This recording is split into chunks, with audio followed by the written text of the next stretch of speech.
Welcome back to the Agentic Insider. I'm your host, Philip Swan. In this show, we explore cutting-edge ideas and trends in AI and data, as well as hear from other industry thought leaders in the AI space. This podcast is brought to you by Iridius AI, committed to safe and responsible AI innovation. Let's dig in.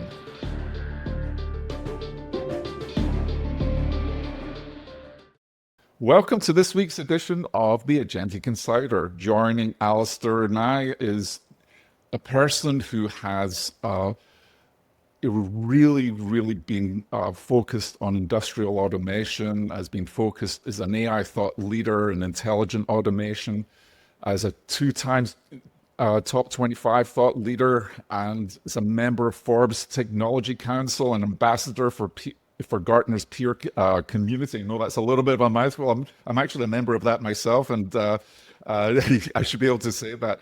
And currently you head up global intelligent automation and Gen AI. Doug Shannon, welcome to the show. I've been super excited about having you on.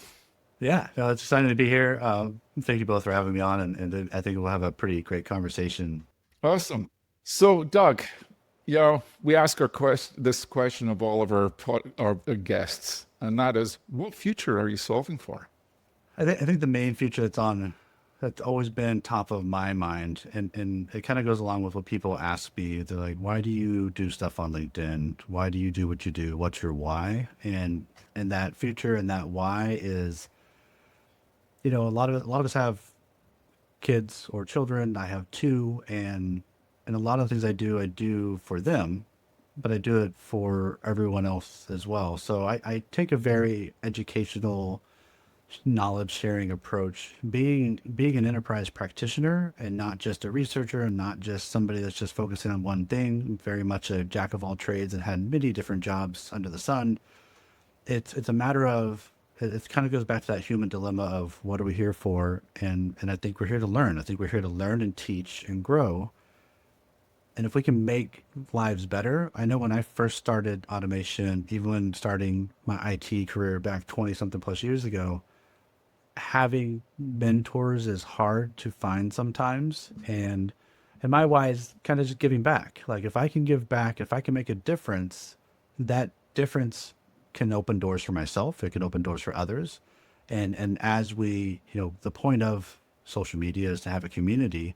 Well, why not meet with people? Why not push that envelope forward and really drive the information around it? So if I have something that other people don't, why don't I share that? And really, I started noticing that when doing IT for years, and you have the classic, like the guys are like, no, I handle all my stuff and I'm not sharing anything, or give me that keyboard and I'll do it. Like that never jived well with me. And I was like, why don't we share the information? Why do you have to gatekeep? Why do you have to fiefdom? Why do you have to do this? When we all get better if we share it. But I learned that sometimes, especially in corporate America, that I've worked in most of my life, is the fear is they may lose their job. And we're coming back into that with AI, right? So that thought process is there. But how do you keep it? How do you you keep it? What do you share? What do you not share? And I just came across, I was like, you know what? I'm just going to share it. It doesn't matter what people think at the end of the day. If I can help others, that's still the win. And that's my why. So I noticed that just on your LinkedIn that you just were on Christina's podcast around about the rise of AI agents in the enterprise. So this podcast is around the Agentic Insider and all the rest of it. From all the work that you're doing at the moment, where are you seeing real ROI coming from people looking into agents, if anywhere, at the moment? I mean, the fastest stuff I've seen is people and companies taking a stance on AI, not let's let people go and fire people, but let's just stop hiring, but really combining of teams. So we're combining tool sets, we're combining teams, we're combining thought processes. So that COE, that center of enablement, that center of excellence that we learned about with automation, we're seeing, well, you should bring in the AI team, you should bring in the Gen AI team, and really create a center of enablement for the entire company. Not allowing vendors to fully just take that on. And eventually you're going to have to, that's going to come into play again, because the play for intelligence that is coming up of like, how much intelligence do you want? What do you want to buy? What teams do you want to buy? What things do you want to get? But when you bring it in house and you say, okay, this is our center of enablement, we're going to start teaching, we're going to start training, and really the EU AI Act is forcing that as well. They're like, teach your people, tell them what's AI, what's not AI, forcing that to the point of 4 weeks from now, get it right or you're in trouble. So there's a lot of things coming. Even I think Microsoft and Oracle and some other folks came together today and we're talking, or I was actually yesterday, it was on the 8th. They mentioned that, hey, we're going to build this giant training conglomerate, like start training people. That's great. Like we'll see what they do with that. Sometimes it's a marketing ploy, but whatever, we'll see. But that's the aspect is like I'm seeing the wins by teams that are bringing it in, and they're not only saving because they're stopping hiring, and they're saying like we're going to do automation, we're going to do AI. How do they fit? They're answering the question of like it's not Gen AI everything because Gen AI everything has a cost to it. It adds up very quickly. And 3 to 6 months down the road, when it's $10,000 a month, you're like, where's our value? When you can take probably 5, if not 7,000 of that back and go, why don't we just automate it and not pay the tokens? So there's wins there, and that's kind of where I'm seeing the wins. I'm seeing the wins right now with the teams that are pushing the boundaries and trying to navigate and pivot to do Gen AI and to say we're taking an AI first stance and then we're going to drive to that human first stance at the same time to see like how do we enable our people, how do we empower our people and embolden them to be the best that they can. Great, that's the wins, and they're still slight and they're still being monitored, they're still being seen. But I think the only other thing I wanted to mention is like companies that brought in vendors before to lead automations. Again, like there's a Clay Shirky principle that talks about this. It's like when you're driving down the road and you get all flat tires for some odd reason, and you look up and there's a tire shop. That's why you don't let them in the hen house. Like you don't let the wolf in there.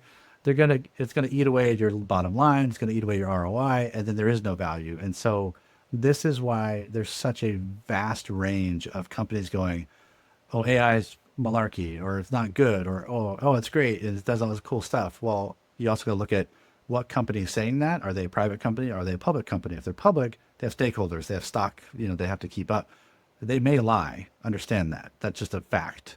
And if we avoid these facts, if we avoid and let the wool come over the eyes and the Wizard of Oz behind the curtain, well, that's our fault, right? So and again, that's why I teach. I try to like, hey, everybody, pay attention.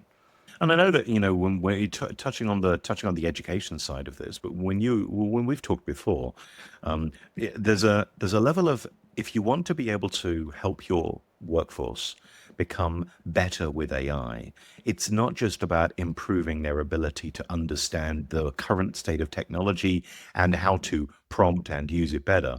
There's also skills such as discernment and a level of intellectual rigor that need to be encouraged and brought back, because blindly accepting what is regurgitated to you is commonplace. And I think that there's especially with the way that AI works right now, the being able to think about enhancing people's skills with some of the softer skills that need to be used in order to take advantage of AI well, I think is only going to serve people to, better going forward.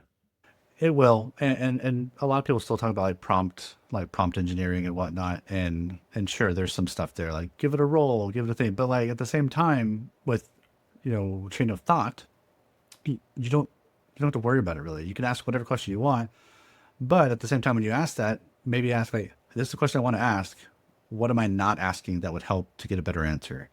And then you get that, and then once you get that answer, understand that AI is providing you the best known good it can give you, that it thinks it knows, because it doesn't know like your RBAC, it doesn't know your role-based access control, it doesn't know who you are really, other than what you've given it. And that's why, adding history and what GPT did and say, hey, we're going to start tracking this stuff. And if it starts talking about like you like the blue colored Gatorade versus the red one, you know why and where it came from, not to be scared, right? But at the same time, you have to ask AI, well, what else didn't you show me? Or what am I not seeing? What's out of my purview that you think that I don't need to see? Because I found this myself, like if I do the research myself, I have different connotations, I have different biases, I have different things I'm looking at that tell me a different story. But then if I have AI give it to me, I'm like, well, that's different. That's a whole different view. Why? And I'm like, no, I want this view. And then it starts to go, oh, you want like that? Cool, I'll give you that. But at the same time, you still have to ask, like, but why'd you give me the other one? So Well, this is like going along and saying, I want Edward de Bono, thinking hats. I want a black hat critique on this. Take a particular role and take it on this, or I need deep data on this, and so on. I think there's coming at it from different perspectives. I think really can round this out, as can different models, because each models are very different in terms of what their capabilities are at this point. So yeah, that's the discernment, the critical thinking, all those things are key. And what I usually tell people also is like, feed the wolf you want to be, but also feed the AI you want it to be. Like if you feed it junk, you're going to get junk. If you feed it massive bias, guess what? It's going to be massively biased. Right. So I'd like to talk a little bit more about some of the stuff you've been working on, right, around leadership models and like the gauge, analyze, automate, and adapt. Can you talk about that in terms of AI governance and leadership, in terms of how they are relevant to the AI governance and leadership, Doug? Yeah, I mean, there's been many frameworks, right? We've all heard of like Ready, Fire, Aim. We've all heard of like the opposite of that, which I forget what it was. But either way, there's tons.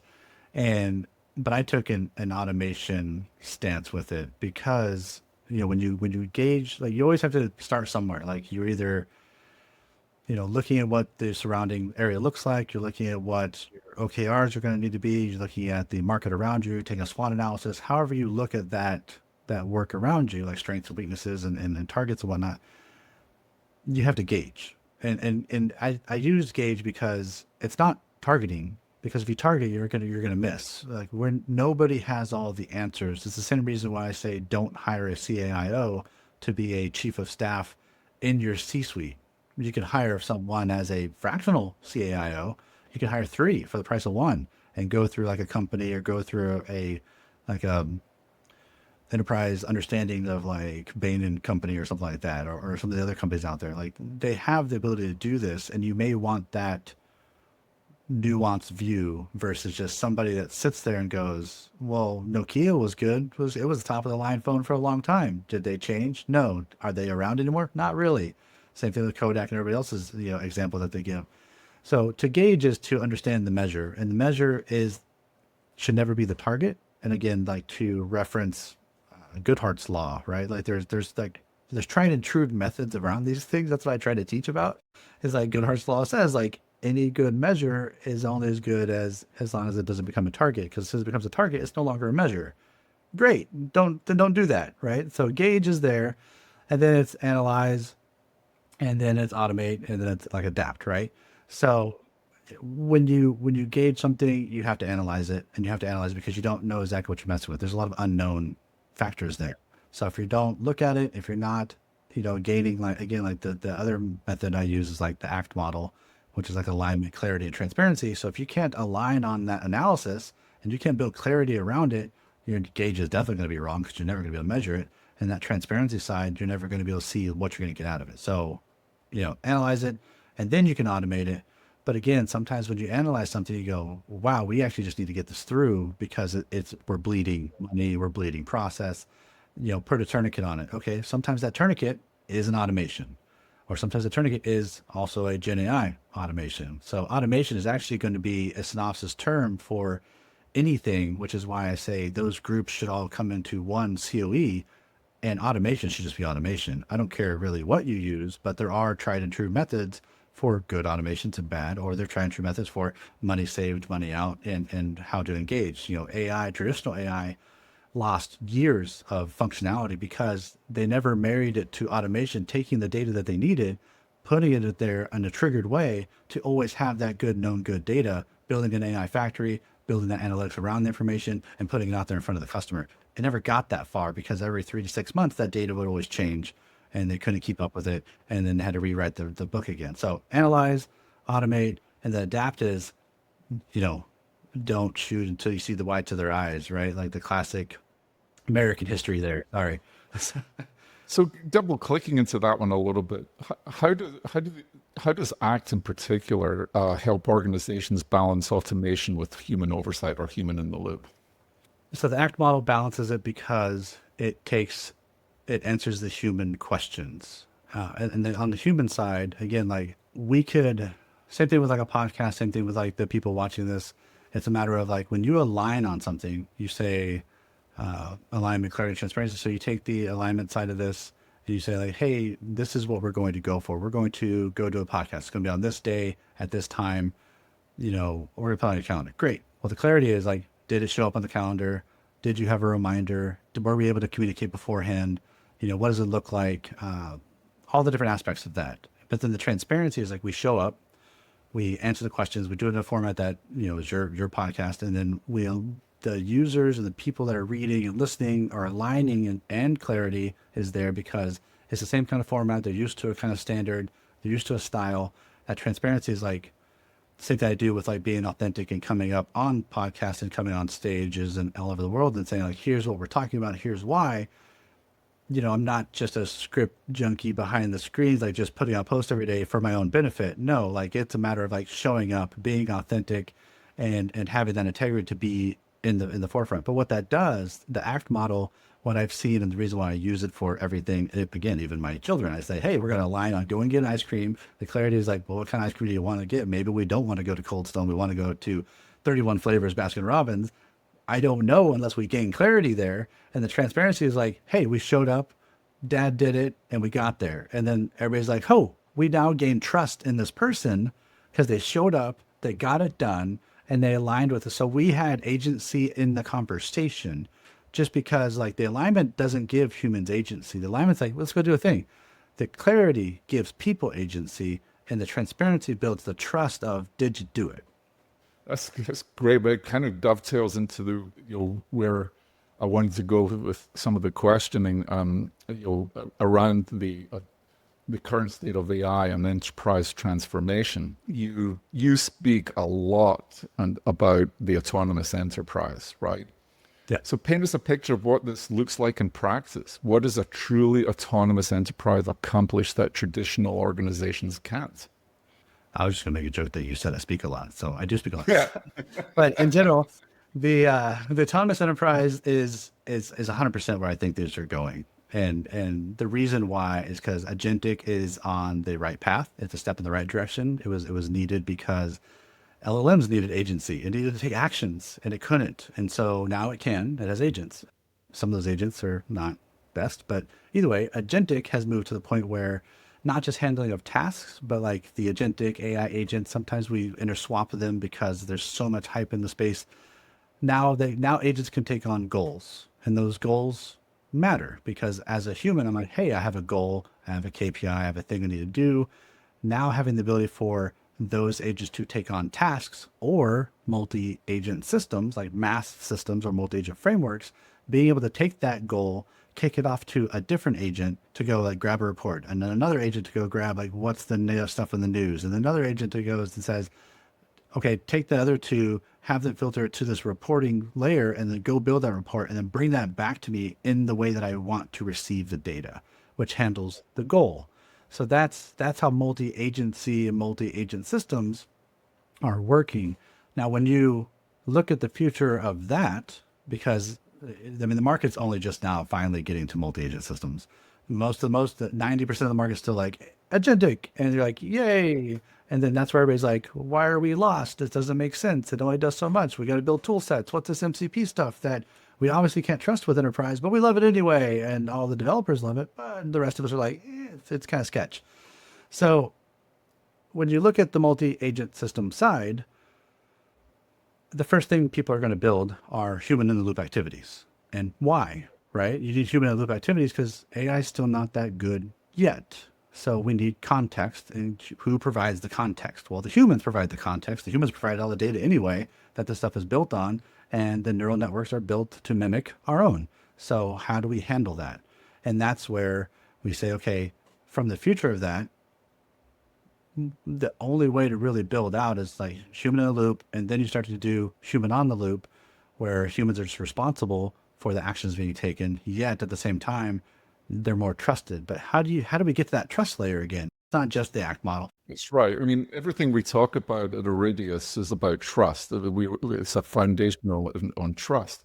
But you know, just to direct a little bit further, I mean, what are the key building blocks that the enterprises or organizations need to transform from automation to full autonomy? Yeah, the next part is I call it ontology. And so ontology Oh is yeah, we the do the what, same thing. right, the what, where, and why of the data. How do you know that, Philip, when it rains, do you use a green umbrella? And when you pull that out, you get to your car, and is it a truck or a car? And what does that look like? Understanding the what, where, and why of your data is understanding the what, where, and why of the company's data.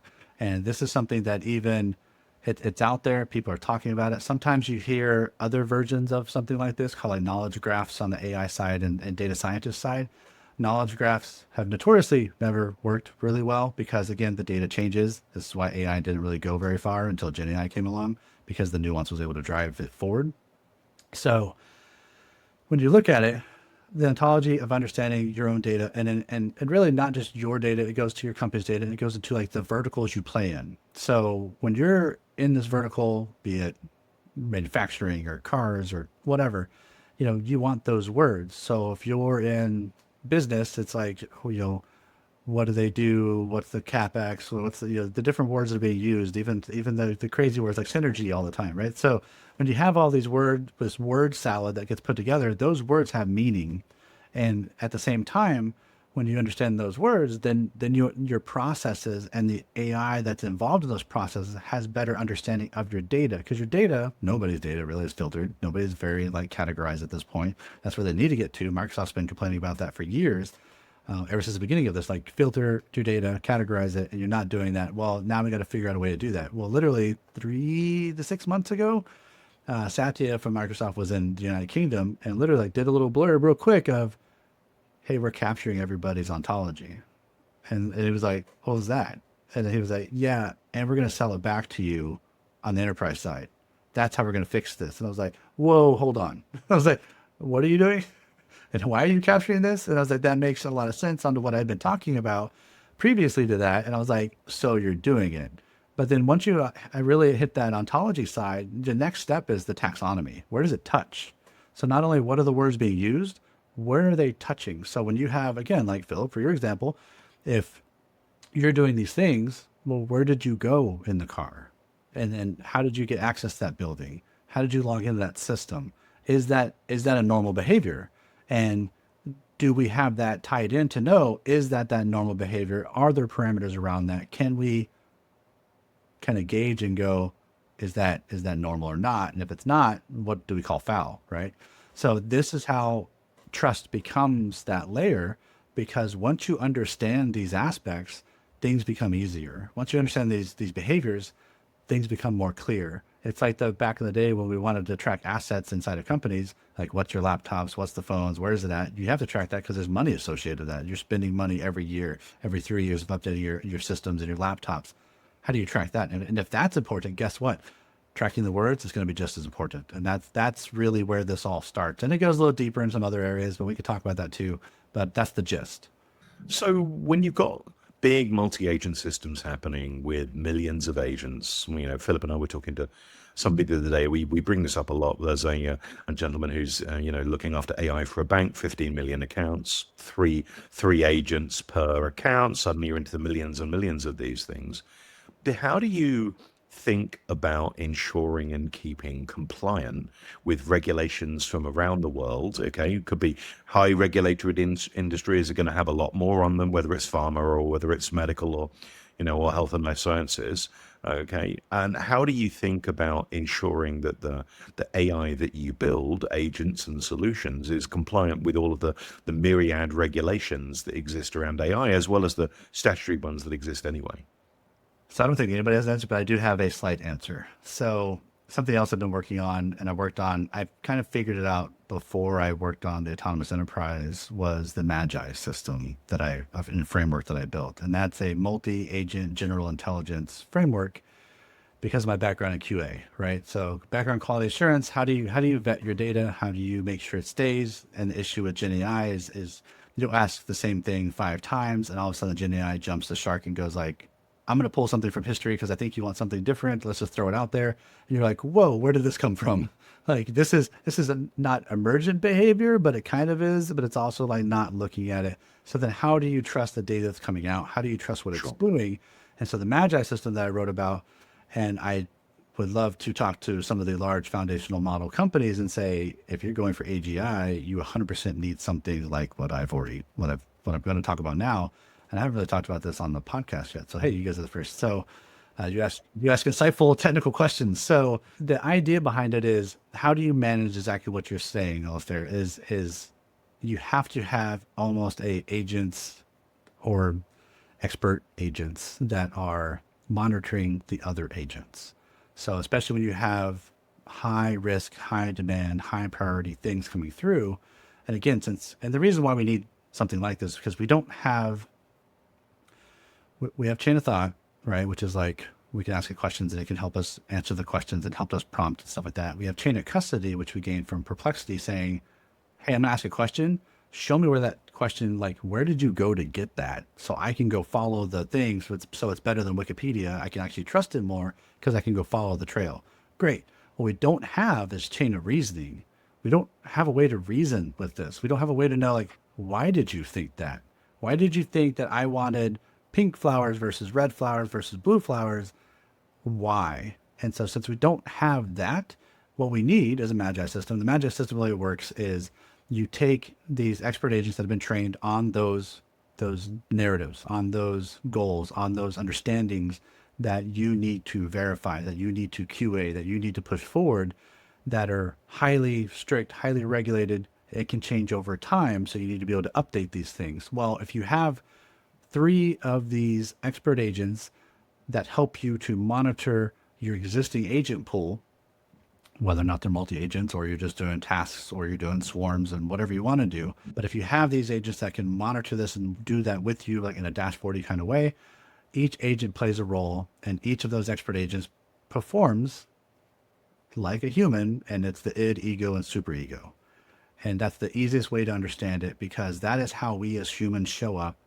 We have our own id, ego, and superego. It's what makes us do everything that we do. We validate our own message. I'm validating right now before the words come out of my mouth of what I want to say and how I want to come off. That is how we have to look at it. Because these are mirrored after ourselves, why don't we hold them to the same standards? And they have the same biases as us because they're using the same data as us. So handling it in that way, and I think it's a very plausible way to build this out, is a way to monitor and control the aspects of what's being done. And when you have it done in that way, you get a little bit of reasoning because you have these expert agents then fighting for you, and they're doing it for you. And it takes away some of the risk, and it takes away some of the dire doom and gloom that some people may have in the space right now, because we haven't, I joked about this in a podcast that's not out yet, but in my normal one, it's on my show, but we're entering like the 5 stages of grief of humanity almost. Like, we're in denial. You see some people denying this, like AI's junk and blah, and AI's this, but it is changing our society. It is changing the world around us. And so there is a denial aspect. But before we get to the anger side of this, we need to have something in play. And I think something like the Magi system could help, or at least if the researchers are listening and they're right out of college and they want a cool idea, hi, come work with me. Let's go build this thing, because there's some massive value to that. Yeah. Listen, the responsibility for any AI solution or system is just intense, and people some people are taking it more seriously than others, and we'll just leave it at that. I've got in my own household, I've got my wife using AI now, and everything she does. I've got my 30-year-old son who's built a business using AI, and is generating income. So it's real, and they're doing it to their own benefit. Yep. But that's their own personal journey. But from an enterprise perspective, what are you seeing some of the blockers that are preventing AI solutions from getting into production? Yeah, a lot of the blockers are going to, it's not always the people, but it's people, right? It's not the workers per se, but it is them as well. A lot of it's the C-suite, because again, like I make the joke, but it almost seems like most of the C-suite people went out to the same colleges and learned the same stuff. And when they got their MBA degrees, they're like, how do we save money? We fire people. And that needs to stop. And it's not going to stop all the way. It doesn't mean you can't fire. I say don't fire anybody, but like, you're bound to get rid of some, but attrition happens automatically anyway. Just like allow it to happen while you don't hire anybody and you focus on the actual problem. Because if you focus on, and we saw this in the automation side, we see this in Gen AI now, if you protect the people and say, look, you're safe, calm down, it's okay. We're not going to get rid of anybody. You can leave if you want to. We're not going to stop you, but like, here's our goal. Now you can then, that usually works a little bit, but then you have to show them. You have to show up again. Like you have to kind of be brave enough and get into the brave space side, not the safe space junk that we've heard about for years. We need to show up, break things, know it's not going to work out right, but be very honest and build that clarity and build that transparency in to the employees so they can, you basically give them a soft space to land so that they know that they're not going to just be overlooked, or they're not going to just be thrown throw the baby out with the wastewater, right? Or the bathwater. So when you enable your people and you empower them and you embolden them, they will do great things. Nobody shows up to want to be a bad employee, right? But I see a lot of C-suites pushing people to the brink and saying, well, whatever, figure it out. We're going to go do this other thing. And they're really, it's because there's no playbook. There's no best business practices. This is the first time ever in our generations that are like alive and living here now. There's no playbook for this. And so people fall back on known good, and known good isn't good anymore. But Doug, I mean, surely some of the responsibility sits on the employee themselves. So what skills should professionals develop to remain valuable in an AI-driven economy? So, I mean, it does fall back on the employees too. And I think this is what the EU AI Act said. It was like, hey, train them. Let them know when they're using AI. Let's not fool people. Let's be upfront. And that's the best we can. That's the best we can do now is like, let's be honest and let's teach. Let's not reskill, but let's upskill. And it is up to the person to say, cool, I'll go learn a thing. But no human in the history of humanity is going to walk into a situation and say, I'm going to go learn a new thing if they think that they're going to go hit a guillotine or get their head chopped off or something. Like, they're not going to put the risk out if it's not worth the value. And so we have to make sure that value statement is there so that they see, Sun Tzu said it best, right? If you want your enemy to retreat, and employees are not the enemies here, but if you want to win the war, you pave it with a path of gold and say, this is the way, it's all good. And so when you do it that way, people go, oh, well, that actually kind of works. So why don't we do that? And how do I then help? Like, how do I take that path? And then how do I, if you take that path, you're going to come back and you go, well, that was really cool. How do I do more? And then you create change agents. You create people that are change agents. And then that's how you build a movement. And then that's the win. You build that movement in your company, you're going to see cash money. Absolutely. So I would love to be able to dive in a little bit into governance and ethics a little bit, because you are a member of a think tank, I believe, an ethics think tank. And so what are you seeing as some of the more pressing considerations, ethical considerations in enterprise AI deployment? I mean, on the enterprise side, what everybody's looking at, yet everybody needs to be worried about, is intellectual property. And intellectual property takes many forms. It takes the forms of processes that they do now. It takes the forms of how they do business and the way that they do business. It takes forms on upstream, downstream of like, what does that look like for you? Because all of those things, nobody's in business to just be in business. There's businesses for reasons. There's businesses for niche, and they're good at certain things. Well, those certain things, that's IP. Like, you don't want to give that away. If you do something faster than somebody else because you plan better, or you do something, or you use different parts, or for example of like in some cases, like you do your software delivery lifecycle differently and you have less of, one cycle versus another, and you found a way to speed it up, like that's IP. That's something you should keep. But when you go and you use these foundational models that are these large language models that are now have all this data in it, and you share that, well, you're sharing that with everybody. Like, think of it as like a hive mind, I guess. Like, if you put that in there, everybody eventually is going to get that. So when it innovates and it commoditizes and it becomes part of the next GPT-5 that's coming out, just wait till you see how cool it's going to be. And the reason why is because we all did it. So, good job, everybody. So as we get to start to think about wrapping up here, we'd like to do a little bit of of rapid fire a little bit. So you're in the Gartner peer community as an ambassador, right? So how important is AI collaboration in shaping the future as it relates to AI? Yeah. So collaborating now is probably the most important thing, but we're going to collaborate less later, and because it's going to have understanding. But we want to collaborate more now because we have to understand it. And this is why nobody's really speaking up. And a lot of people, tell me like, hey, keep going, keep talking to people, because I stand up and I talk about it. And it's a good thing, but it's also very scary because like I'm one of the only ones really like pushing the envelope in some cases. So, but we have to understand it. You can't, the more we don't understand something, I learned this when I was in the Department of Defense and working with those groups and learned about different radiations. And there's alpha, beta, gamma, and X-ray. And like, things that are alpha, don't breathe them in because your skin will protect you. But if it gets into you, well, you're kind of done. And beta, you can't touch it or it gets you. So it's like, okay, there's rules here. No wonder it's scary. No wonder like back in like the early days, people are like, oh, radiation, that's super scary. It is. If you don't understand time, duration, you don't understand what you're being bombarded with. It's like standing in the sun for too long. You're like, wow, I'm burning. I don't feel it, but over time, guess what? I'm severely burned and now my skin's peeling. So the same thing with AI. Use it, understand it, know when you need to get out of the sun, know what your duration looks like, know if you're asking the right questions, understand what it can and can't do. Is it fooling you? Is it manipulating you? There's algorithms from social media that's been manipulating us for last 15, maybe 20 years, from what we're finding out. And is that good? No. But does everybody know that?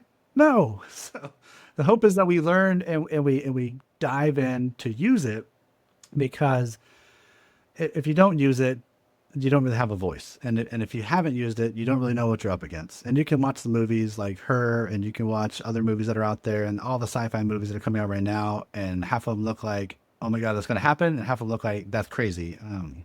There's stuff I can tell people about and they're like, there's no way that's going to happen. But I'm like, yeah, it probably will. And looking at history and looking at how humanity and what we do, it 100% probably will.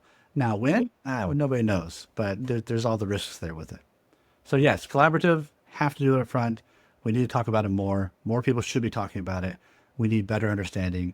Anthropic's doing a lot of work on pulling apart these LLMs to be like, what's behind this? And they're still finding, we don't really know. It's geometry and it's mathematics and it thinks backwards and it does some cool stuff. But then we find out like we can use the same way that we build these models, and we can almost talk to animals, and they're talking to dolphins, and they know that there's different dolphin communications going on in different languages. Something I found out interesting too is like when you listen to a crow here in the United States, and then I went to go visit Japan, and the crow sounded differently. I was like, they do speak different languages, so it's very odd. So, but when you look at this stuff, you don't really notice it until you start watching. And again, you have to use it. You have to be a part of it to know it. And if you're not a part of it, like I tell some of the people I run into, especially like with kids and stuff and other adults, and you're like, hey, do you use this? Like, why would I ever do that? That's horrible. I'm like, if you're not using it, it's going to use you. You might as well start using it and understand how to protect yourself from it. What would you like your legacy in the intelligent automation space to be? My legacy. So, I mean, the only way to answer that I can think is what, when people do ask, like, why do you do LinkedIn, Doug? And I go, well, I probably should have started off with YouTube because it pays money, because LinkedIn doesn't pay me. So, but in general, I put stuff out there as well because when I first heard about this, because it literally, GPT-3 came out on my birthday, years back. And I was like, I need to pay attention to this. And then as soon as I said that to myself, I was like, if I start putting out more content, putting out things that are my thoughts and my stuff out there, eventually I can create my own avatar that my kids will have the ability to talk to. Or maybe I could put into a museum or something and people can talk to me and understand like, hey, best business practices, or how did you guys do this then? Or what does this look like? And what does success look like? And how do you handle teams? And some of the stuff I'm trying to write about, like how do you build flow state into teams? These kind of things are going to matter.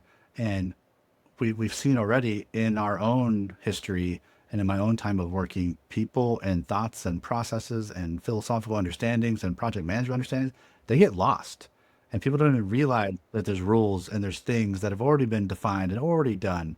So the legacy is, at the end of it all, hopefully I can make people's lives easier, and at the same time, like, get out there and do more, because at the end of the day, like that's what we're here to do. So we might as well do it. get up and put your pants on the same way everybody else does and get going.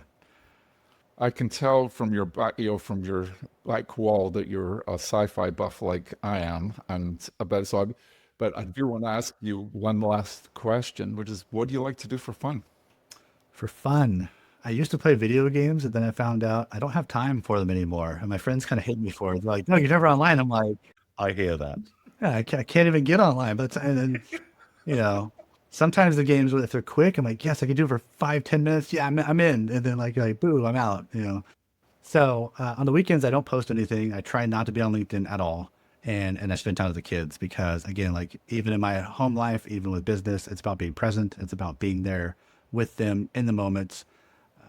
Luckily, with everything that's gone on in my life and probably everybody else's, like working from home has been fantastic. Hopefully we keep that a little bit, but we see that that's like eroding away with certain jobs and whatnot.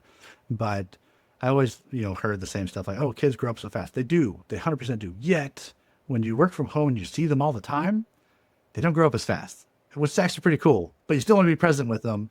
And that's something that I found that's really neat is being a part of their lives and being there with them and seeing what they ingest in their own minds. It's kind of like an AI thing. Like this is baby AI that we're still working with, or teenager AI at this point. But like in general, it's up to us to train this to be what we want it to be. It's up to us to train our kids to be responsible, to be authentic, to have integrity when we're not looking. We don't need our AIs blackmailing us and doing things when we aren't looking as well. This is what we need to fix. And when people say, oh, we need to pause or we need to stop it, sadly, we can't stop it. It's not stopping. And we don't want it to at the same time, because this is the next evolution in a sense of our technological jump. It's an industrial era to analog, to digital, to AI, and then to like bio and nano. Like this is happening. And so if we stop it, we don't get there. And if we stop it, maybe we don't get to places like Mars or become a planet, surfing community of people. And hopefully we all become better for it and more together versus separate. And that's kind of where that goes. Awesome.